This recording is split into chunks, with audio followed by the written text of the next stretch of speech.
स्वस्त्यस्तु ते कुशलमस्तु चिरायुरस्तु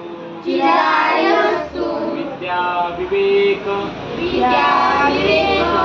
कौशल बलमस्तु राष्ट्रभक्ति सदास्तु वंश सदैव भवता हि सुदीप्तोऽस्तु। देवा तिथला काय सुरुवात करून आपण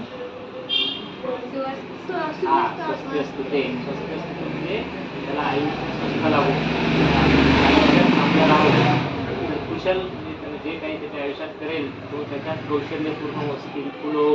नंतर चिरायू असतो त्याला त्याचं आयुष्य छान प्रकारे चांगलं जगावं चिरायू जगावं. नंतर विद्या म्हणजे त्याला ज्ञान मिळो विवेक त्याला समज येवो चांगली विद्या विवेक कृती कौशल त्यानं कार्यामध्ये त्याच्या ऍक्टिव्ह राहो. नंतर बलम असतो म्हणजे ताकद येवो त्याच्या अंगात. नंतर राष्ट्रभक्ती म्हणजे त्याच्या डोक्यामध्ये त्याच्या शरीरात एवढं सगळं आल्यावर गर्व नसता देशाबद्दल किंवा आपल्या परिवाराबद्दल आपल्या आई बाबाबद्दल आपल्या बहिणीबद्दल आपल्या आजीबद्दल प्रेम पण राहो आपल्या समाजाबद्दल आपण जिथं असतो तिथं परिवारासोबत बरोबर. बलम असतो राष्ट्रभक्ती सदा स्थान त्याचे लेकर सुद्धा असे छान मिळतात की तुला आमच्या सर्वांतर्फे पृथ्वीतर्फे शुभेच्छा. चला काय